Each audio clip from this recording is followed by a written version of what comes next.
Добрый вечер. Это новости 24. Коротко о главном.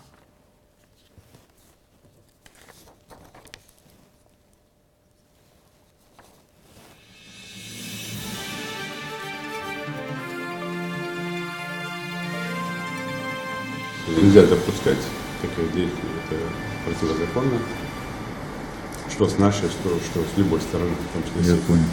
Поэтому разберитесь с этим фактом. Понятно, да? Хорошо.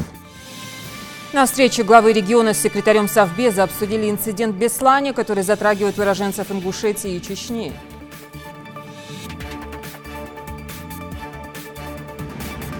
У нас именно за последний год добавилось очень много производств, которые мы, соответственно, здесь и выставляли. Через тернии к выгоде. 19 соглашений, 30 субъектов страны. Экономический форум «Деловая Ингушетия». Итоги и перспективы. Кто интересуется?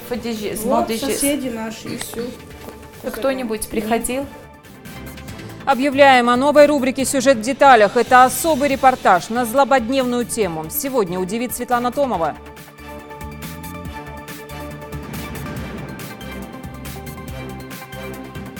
Если, допустим, сегодня в СМИ будем активно работать, будем активно вести профилактику именно вот этого направления, то, я думаю, мы можем минимизировать риск попадания молодых людей именно в террористические круги.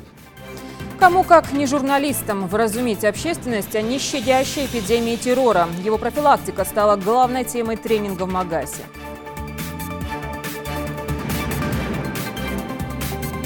Наши памятники археологии, они проливают свет не только на историю нашего народа, но и имеют важное значение в системе древности Северного Кавказа.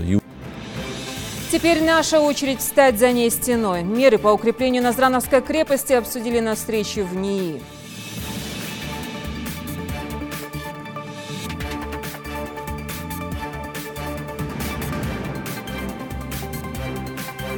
Обстановку в регионе за прошедшую неделю и соблюдение общественного порядка в республике глава Ингушетии обсудил с секретарем Совета Безопасности. Ахмед Зейтов доложил, что в сети интернет активно обсуждаются действия жителей Беслана, которые под видом борьбы с аптечной наркоманией совершили противоправные действия по отношению к уроженцам Чечни и Ингушетии. Секретарь Совбеза проинформировал Юнусбека Евкурова о мерах, принятых для объективного расследования этого случая.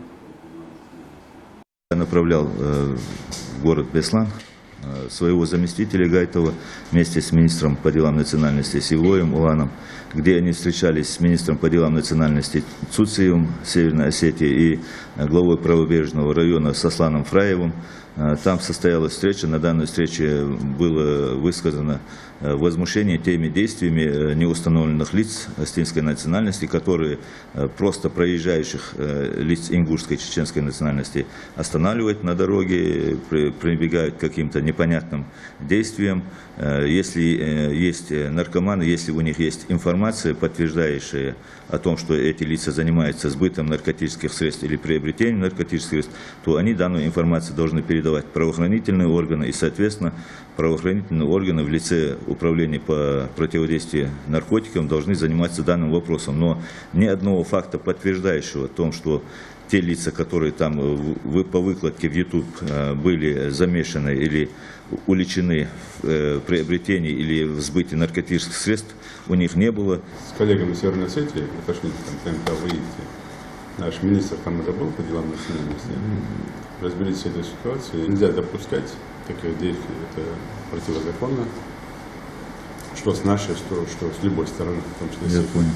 Поэтому разберитесь с этим фактом. Понятно, да? Хорошо. В течение недели доложили. Но возьмите на контроль именно саму факту возбуждения дела. Чтобы дальше уже на следственном уровне могли бы отрабатывать. 19 соглашений подписано по итогам 4-го экономического форума и многопрофильной выставки «Деловая Ингушетия». В стратегическом мероприятии в сфере бизнеса приняли участие более 30 субъектов страны. Это был наглядный способ вот так масштабно продемонстрировать, что средства, которые выделяются в рамках федеральных и региональных программ на поддержку малого и среднего бизнеса, развитие предпринимательства, используются эффективно. А тех, кто уже пожинает плоды, репортаж Юсупа Гелисханова. В основном полностью это птичий добавок, то, что мы обязаны, мы уже сделали. Иса Балаев с гордостью рассказывает о завершении строительства очередного объекта компании «Стройиндустрия». Многоэтажный дом возвели в Нестеровском меньше, чем за год.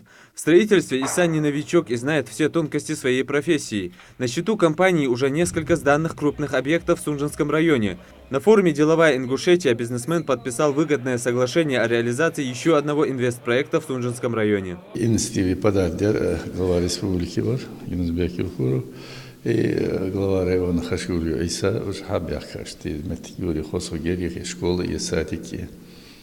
И был весь хосогерви метги издевения. Али она штаболга бог бер хабяш бог бу алмога болгадики будет. Яйца практически кичтут уже. 16 квартир у нас уже готовы, можно сказать. Уже до конца октября дали Андрей Кичхудда. Здесь у нас союз инвестиционный проект, 1000 квартир. Здесь строится 3 четырехэтажных жилых дома, в каждом из которых по 16 однокомнатных, 2-, 3- и 4-комнатных квартир.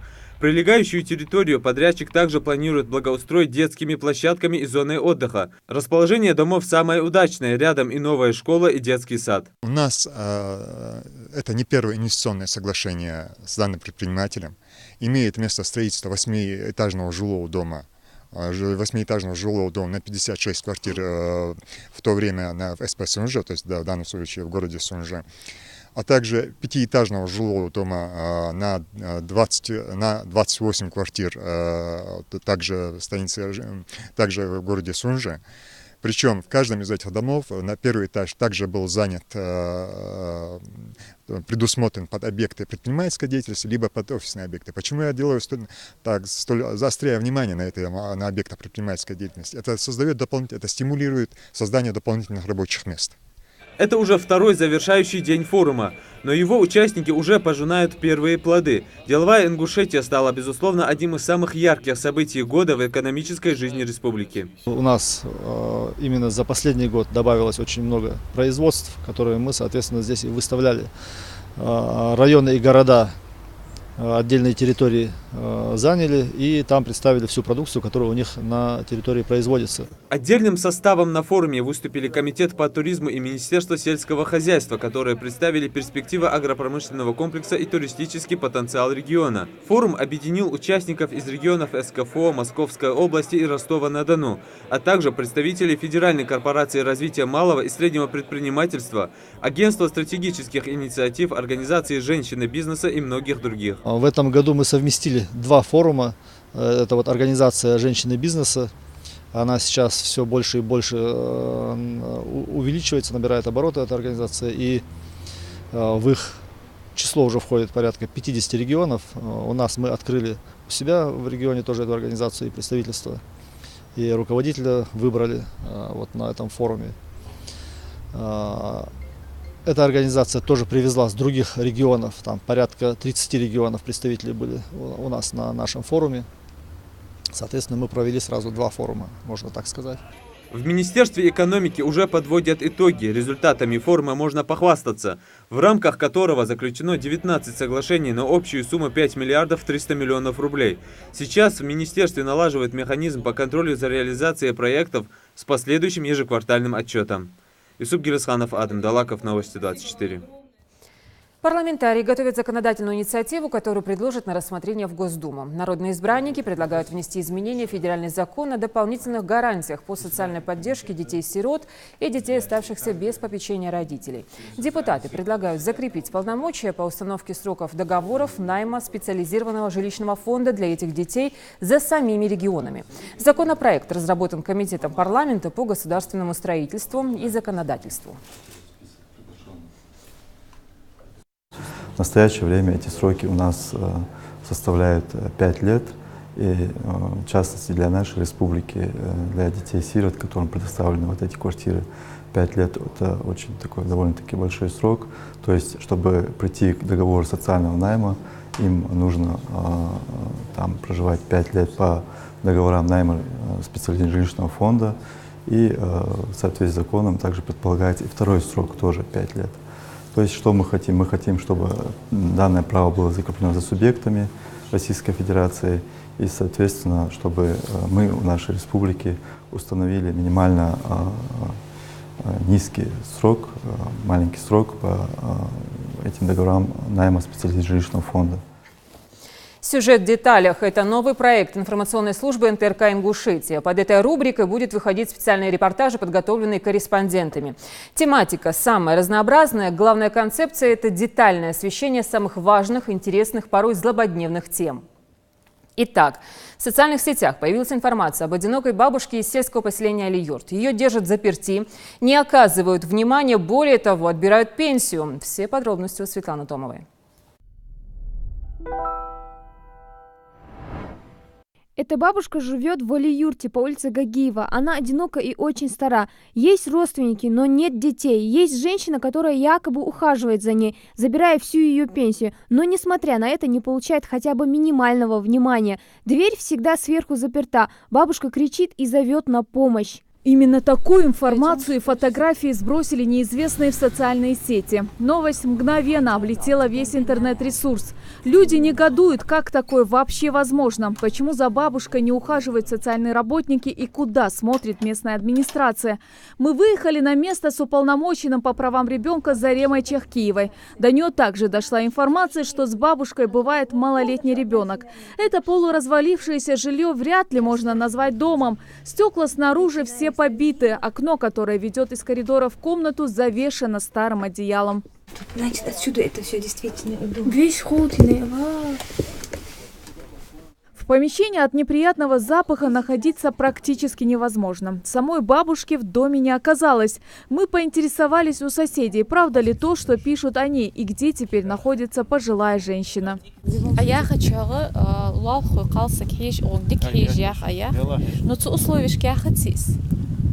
летом чуть-чуть зимой тенсис.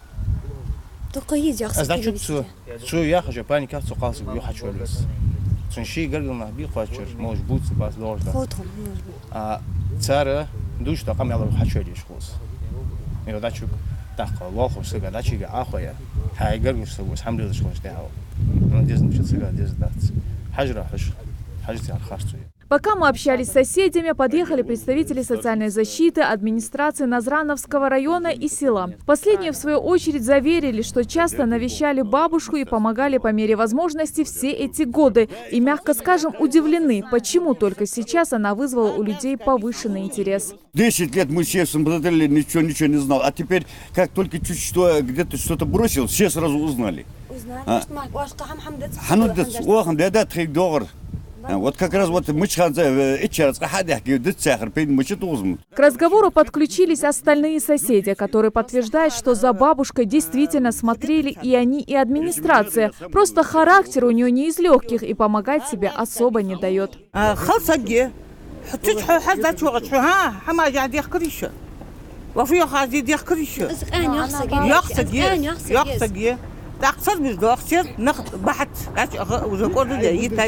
Ну а представители социальной службы говорят, что были здесь в 2014 году. Еще тогда родственница бабушки написала письменный отказ в ее обслуживании. Ей нужна была сиделка. У нас, к сожалению, в центре таких услуг нет. Во-первых, это законодательством, как говорится, не предусмотрено, потому что сиделка это должен быть специализированный с медицинским образованием, со своей лицензией человек. У нас такой службы нет в центре. А от надомного обслуживания социального они отказались. Письменный отказ есть у вас? У нас есть, вот я же говорю, служебная записка. Затем мы направляемся к Мадине Талдиевой, которая на сегодняшний день является опекуном бабули.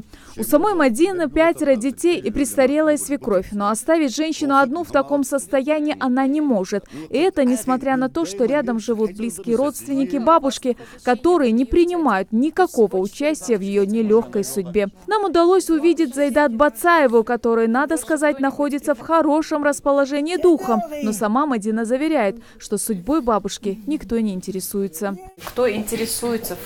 Вот соседи наши и все. Больше кто-нибудь приходил? Также нам удалось выяснить, что бабушка живет уже в чужом доме. Продала она его якобы много лет назад своим родственникам. Так кто, а главное зачем, закинул эти фотографии? У Мадины Талдиевой свой ответ на этот вопрос. Те, которые там были. Те, которые что? Там были 2-3 дня назад. Это из города было или как? Просто приезжие девушки. Хаджабы. А почему вы им разрешили зайти? Я дома была, я не знаю. Так ее фотографировали 2-3 дня назад? Нет, это было уже 3-4 года назад фотки ее. Представители социального отдела заверяют, что готовы хоть сегодня предоставить работника, который будет помогать бабушке. На наш вопрос, где же они были эти годы, нам ответили так. Что мы можем для нее сделать? Вот она постельно больная. От нас, от наших услуг отказываются. Нам говорят, не надо сюда заходить, приходить, мы сами справляемся. Вот и все. А так я знаю, что я участковым врачам звонила, я с ними разговаривала. Они говорят, все нормально, за ней уходит. Есть там медсестра хорошая очень, тоже сама даже приходит, за ней смотрит.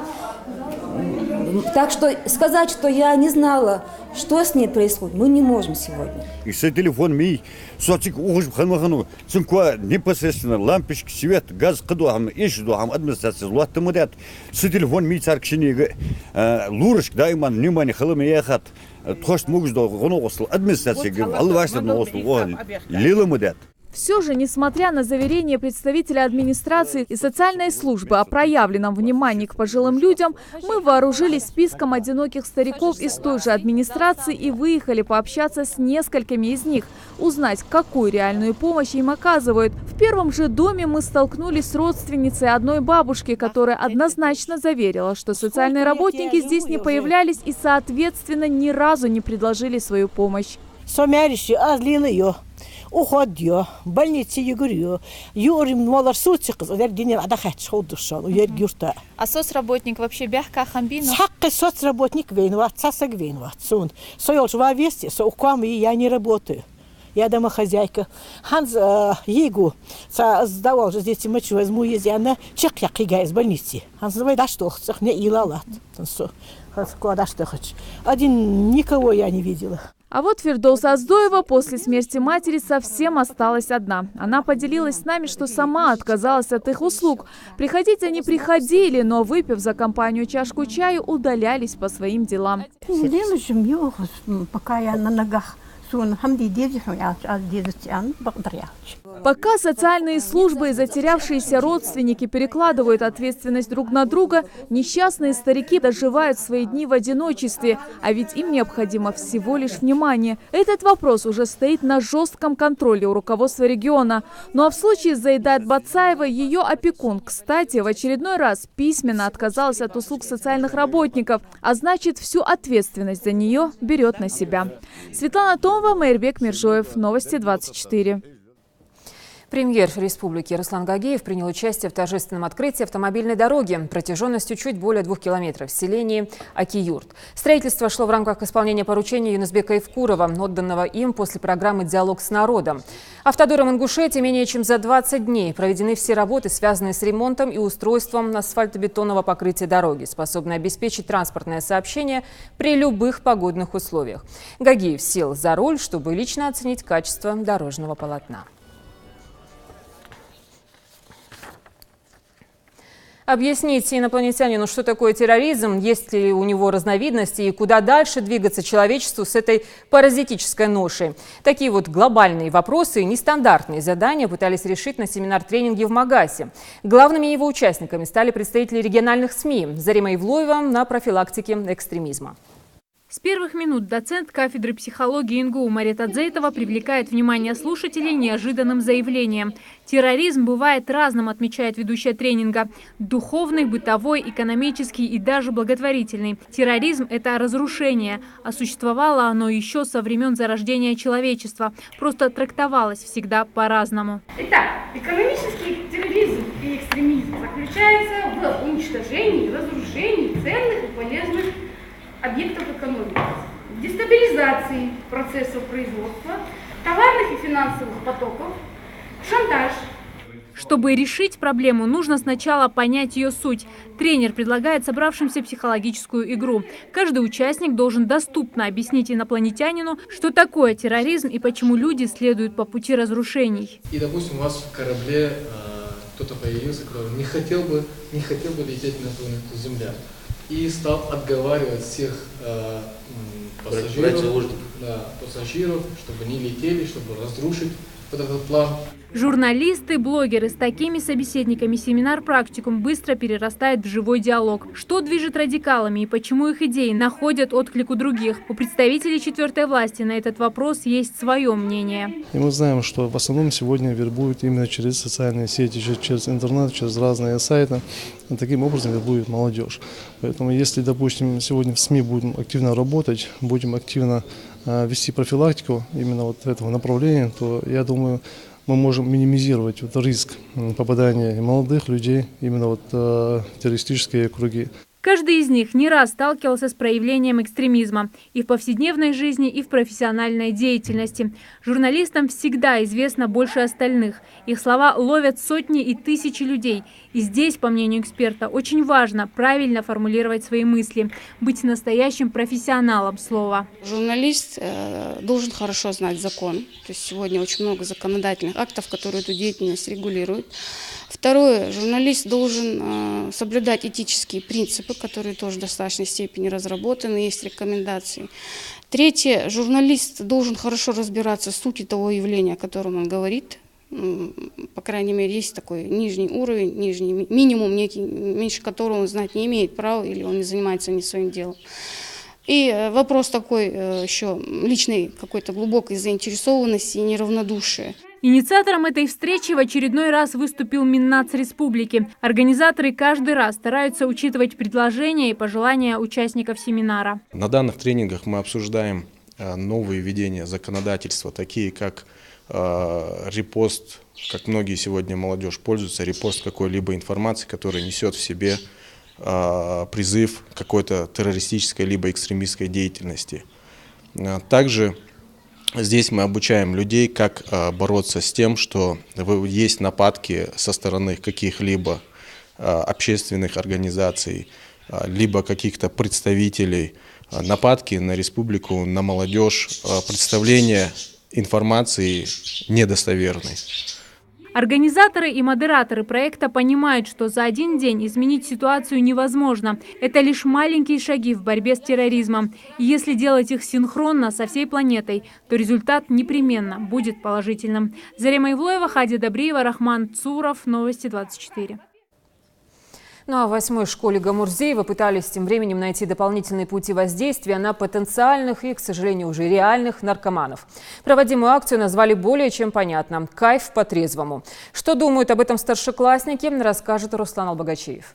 Наркомания – страшнейший из зол, который проникает все больше и больше в нашу жизнь. Это болезнь, которую человек выбирает себе добровольно, превращая себя в социальный труп. Приобретение и употребление дурманящих веществ становится смыслом его жизни. Более того, наркоман стремится приобщить к своему увлечению и других. Недаром наркоманию еще называют эпидемическим неинфекционным заболеванием. Как уберечь себя и своих близких от этой белой чумы, как не пойти на поводу у ложных мировоззрений и как не попасть в среду наркоманов, как противостоять этой мании и остаться человеком достойным и счастливым. Не знаю, как до этого докатился. Документальный фильм о судьбе одного наркомана представлен на суд школьной публики. Молодежь при правильном подходе и доступной информации способна сформировать собственное мнение о таком явлении, как наркомания. Поэтому организаторы стараются такие встречи не ограничивать одними беседами. Впрочем, самый лучший способ привлечь внимание детей – озвучить статистику, которая не утешает. На сегодняшний день у нас зарегистрировано по республике 1400 человек, из них 300 человек у нас как зависимые идут, и где-то 1100 человек – это потребители наркотиков с вредными последствиями. А около 32 человек из них являются потребителями крутейших препаратов. Наркологи отмечают, помощь попавшему в беду вдохнуть и вернуться к правильному образу жизни может только семья. Никакое наказание, ни общественное порицание не может, если близкие люди не будут бороться за родного человека. Но у школьников есть и идеи, как обезопасить себя от чумы 20 века. Я считаю, что наркотики не надо вести здоровую жизнь, заниматься спортом. Не связываться с плохой компанией, с теми, кто употребляет эти наркотики. Даже если его как-то заставляет, он не должен это делать. Каждый из них сейчас на этом этапе жизни, когда идет становление личности. И каждый шаг уже нельзя смахнуть на детскую непосредственность или беззаботность. Впрочем, все здесь сидящие уверены, что наркотики – это болезнь, и болеют ею не только те, кто их принимает, но и те, кто находится рядом. У меня есть в семье, то есть, например, если человек употребляет наркотики, то у него есть друг, и тот, который не употребляет наркотики. Я считаю, что этот друг, который не употребляет, является тоже наркоманом, потому что он не может удержать своего друга от наркомании, от этого неупотребления. Например, он может дать ему, например, деньги, чтобы купить эти наркотики, ему поддерживает его мнение. Наркотики это, конечно, очень плохо, потому что это может привести к многим последствиям. Принимая такой шаг, в первую очередь человек отказывается от своей семьи и от своей жизни. Оступиться может каждый, но мало кто имеет смелости признаться и попросить о помощи, боясь по большей части публичного осуждения. Магомед Мальсагов знает об этом как никто другой. Признается, что несколько знакомых ему ребят пробовали психотропные вещества, но смогли вовремя остановиться. Года 2-3 назад среди моих знакомых были те, которые употребляли наркотические вещества. Но сейчас они оставили все это и ведут нормальный образ жизни. Сейчас мы ходим вместе в спортзал, тренируемся. В погоне за удовольствием молодежь активно пробует аптечные препараты, печально известную лирику и даже глазные капли тропикамид. Впрочем, в списках психотропных веществ каждый раз оказываются все новые названия препаратов. При употреблении аптечных препаратов вред для человека как для физического тела, так и для психики человека. Для психики это понятно, появляются очень такие жуткие апатии, депрессии у человека. Из-за этих депрессий у них возникает всякого рода побуждения, даже суицидальные попытки бывают. А второе такое психические нарушения, которые вторые более актуальны, это бредовые идеи преследования, бредовые идеи ревности, которые возникают на фоне употребления вот этих препаратов. С религиозной точки зрения тоже есть подобные разъяснения наркомании. Говоря простым языком, все, что приводит к помутнению разума, будь это алкоголь, сигареты, наркотики, либо психотропные вещества, все это чуждо здравомыслящему человеку. Эту истину ребятам объясняют почти на каждом уроке. Наркотические вещества или опьяняющие вещества – это без сомнения запретное, то, что запретил Всевышний Аллах, то, что нам запретил наш пророк Мухаммад саллаллаху алейхи ва саллям. Все, что одурманивает, опьяняет, это все харам, это без сомнения. Акция «Кайф по-трезвому», организованная Коммолодежью Ингушетии, стартовала сегодня. Ребятам буквально дословно разъясняют, что такое наркомания, какова реальная цена за мнимое удовольствие и что такое на самом деле кайф. Почему кайф по-трезвому? Потому что многие знают, что слово «кайф» находит свое начало образования от арабского слова «кайф», которое обозначает любое приятное времяпровождение. Сегодня, к сожалению, молодежь использует это слово для обозначения состояния организма, который находится под воздействием либо наркотиков, либо алкоголя. Поэтому мы рассказываем в своих семинарах ребятам о том, что настоящий кайф – это иметь здоровое тело, крепкий интеллект и здравое мышление. Наркотики разные, зависимость всегда одна и та же. Но дело не в нарковеществах и не в аптечных препаратах, объясняет старший, а в самом человеке, решающем встать на путь зависимости. Но долг общества уберечь их от тяги в параллельную реальность, туда, где конечная станция – летальный исход. Руслан Албогачиев, Адам Кадзоев, Новости 24. Фестиваль культуры и спорта народов Кавказа пройдет с 30 сентября по 1 октября. На этот раз во Владикавказе. Мероприятие увеличили по продолжительности для того, чтобы сделать его более масштабным и интересным не только для зрителей, но и для самих участников. А их ожидается около 1000. Соревнования будут проводиться по традиционным и национальным видам спорта. О том, как готовится наша команда, расскажет Тамерлан Хамхоев. 10 метров строго вверх по канату и обратно вниз, и так по кругу в течение 3 минут. Такая цель стоит перед Макшарипом Бузуртановым. Справляется он с ней пока неплохо, но тренер уверен, путем кропотливых тренировок можно намного улучшить результаты.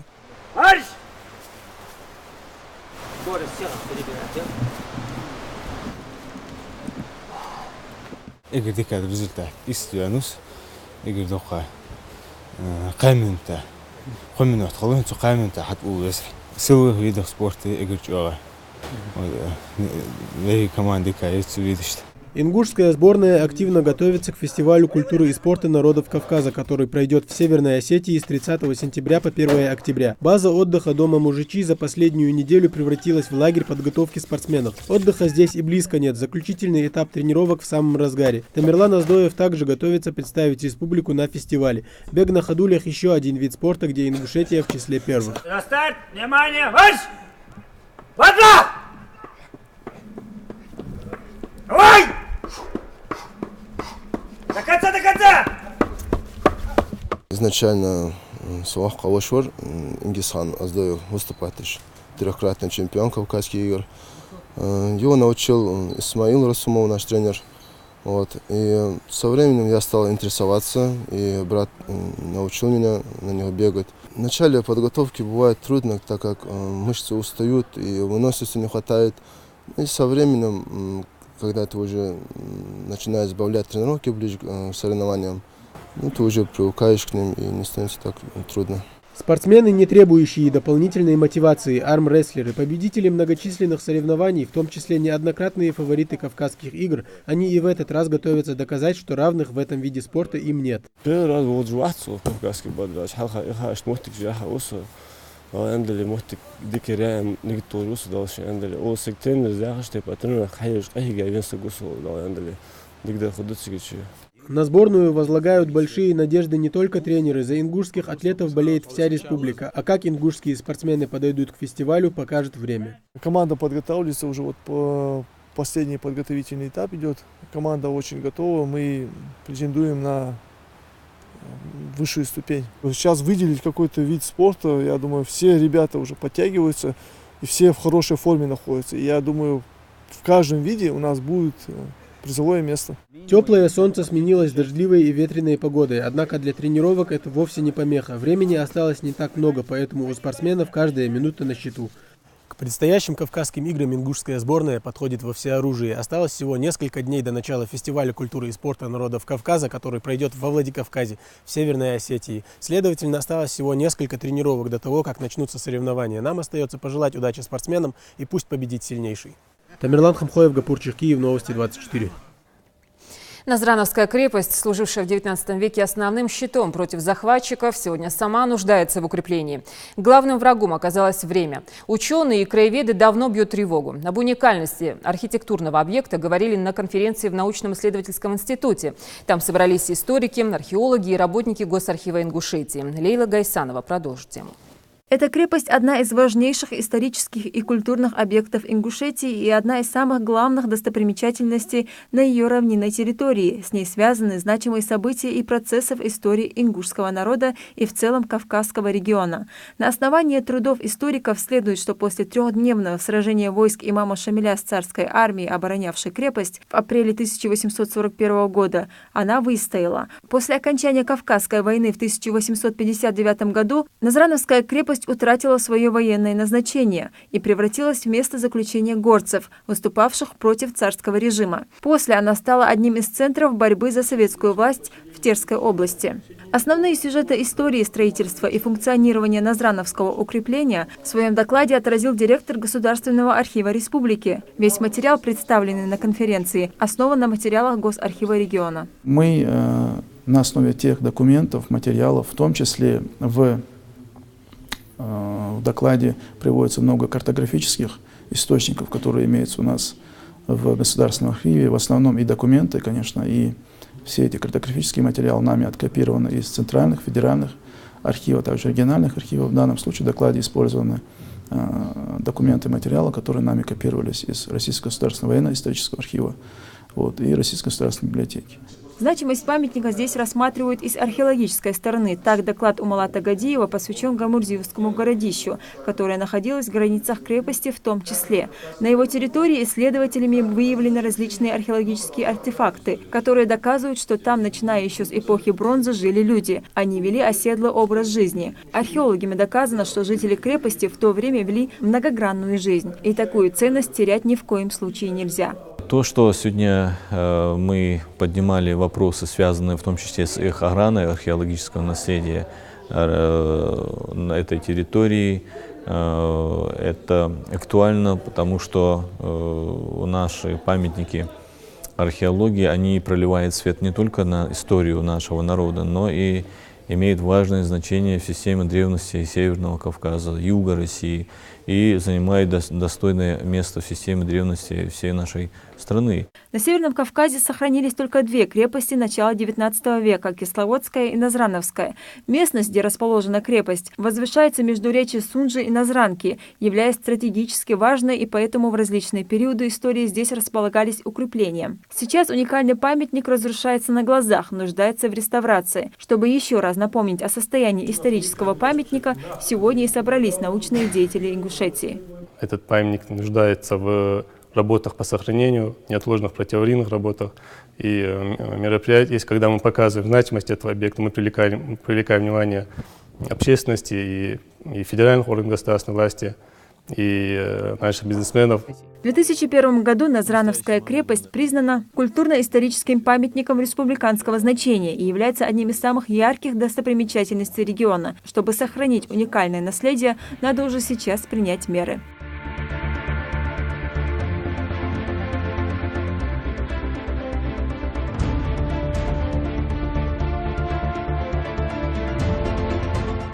Лейла Гайсанова, Гапурчах, Киев. Новости 24.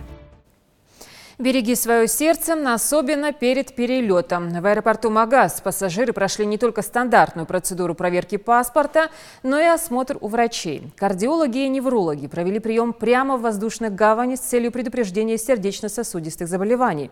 Репортаж Мадины Пугоевой. Сайфуддину Самраилову немногим больше 50. Несмотря на пожилой возраст, мужчина периодически бывает у врачей. Как минимум раз в год он проходит полное обследование организма. На нестабильное артериальное давление Сайфуддин никогда не жаловался. Однако накануне отметка тонометра превысила норму, что в свою очередь отразилось на его самочувствии. У меня давление стабильно было. Просто вчера так получилось. Приехали гости, мы сидели до утра. И видно, я там и чай, и кофе. Так, видно, переволновался, может, и не выспался. Утром надо было везти, думаю, в аэропорт людей, может, поэтому. Ну, большое спасибо, конечно, упредили меня в этом плане, но я буду сейчас беречь себя и вести, как я сказал, здоровый образ жизни. Пользуясь случаем, за помощью к врачам обратилась и Тамара Андуева. 58-летняя женщина не первый год жалуется на боли в сердце. Сотрудница аэропорта Магаз 7 лет назад работала и трудилась в прокуратуре города Карбулак. Тогда с ней и произошел несчастный случай, последствия которого до сих пор дают о себе знать.